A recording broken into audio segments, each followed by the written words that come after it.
සුබ දවසක් යාළුවනේ ඔයාලට.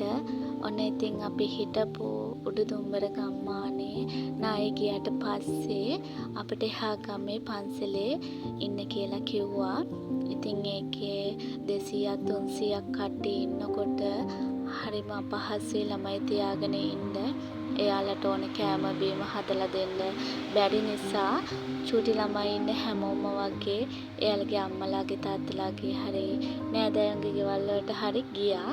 ඉතින් අපිත් අපේ තාත්තලා ගෙදර ආවා. එහෙ එළවලු කරාට මෙහෙනම් ඉතින් වීවගාව තමයි කරන්නේ. ඉතින් තාත්තලාගේ කුඹුරත් දවස් ගාණක් වතුරෙන් යට වෙලා තිබ්බ නිසා ගොඩාක් පාළු තියෙනවා. ඉතින් අපි හැමෝම එකතු වෙලා මේ පාළු හිටවන්න තමයි අද දවසේ යන්නේ. මෙහි පැත්තේ නම් ඉතින් පාළු හිටවන්න ලේසි ක්‍රමයක් තියෙනවා. උඩුදුම්බර පැත්තේ නම් ඉතින් වීවගාව කරන්නේ මහ කන්නේට.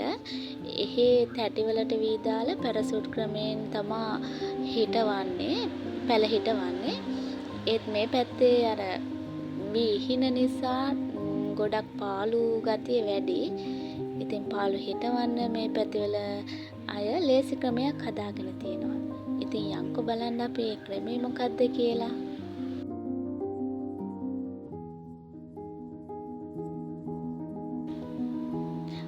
මේ බලන්නකො ඉතින් අපේ සුදුමැණිකට කොතන ගියත් සෙල්ලමම තමයි.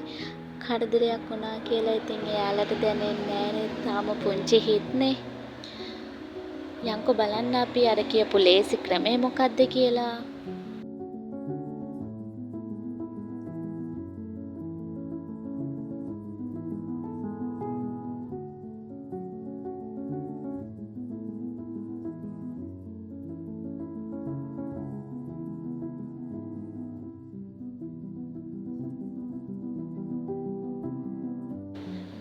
පැල ගොඩක් තියෙන තැනකින් පැලයක් ගලවලා පැල නැති තැන හිටවනවා. ඉතින් දුර තියෙන පැලයක් උනත් ගලවලා හිටවන්න ලේසි. පහත් වෙලා හිටවන්න ඕන නැති නිසා පේනකොට නම් ලේසි වගේ දැනෙනවා.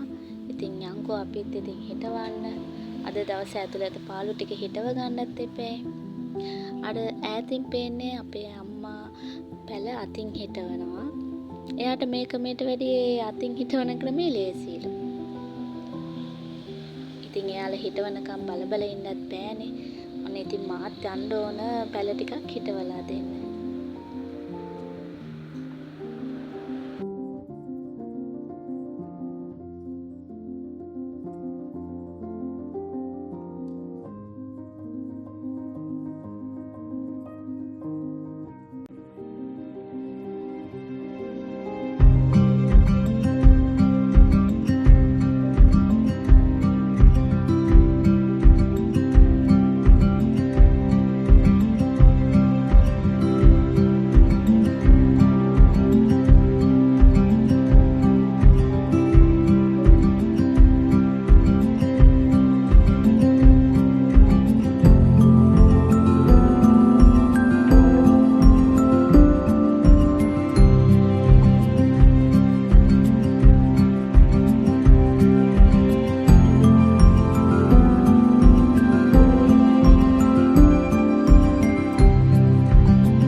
අද දවසට නම් ඉතින් ඔන්න තිබුණ වැඩ ටික ඉවරයි.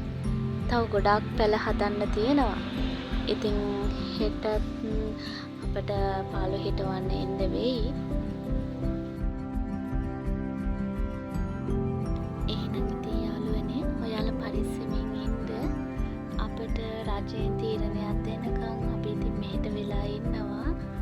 ඉක්මනට තීරණයක් දෙයි කියලා බලාපොරොත්තු වෙන තමයි ඉතින් උඩුදුම්බර අපි හැමෝම බලාගෙන ඉන්නේ.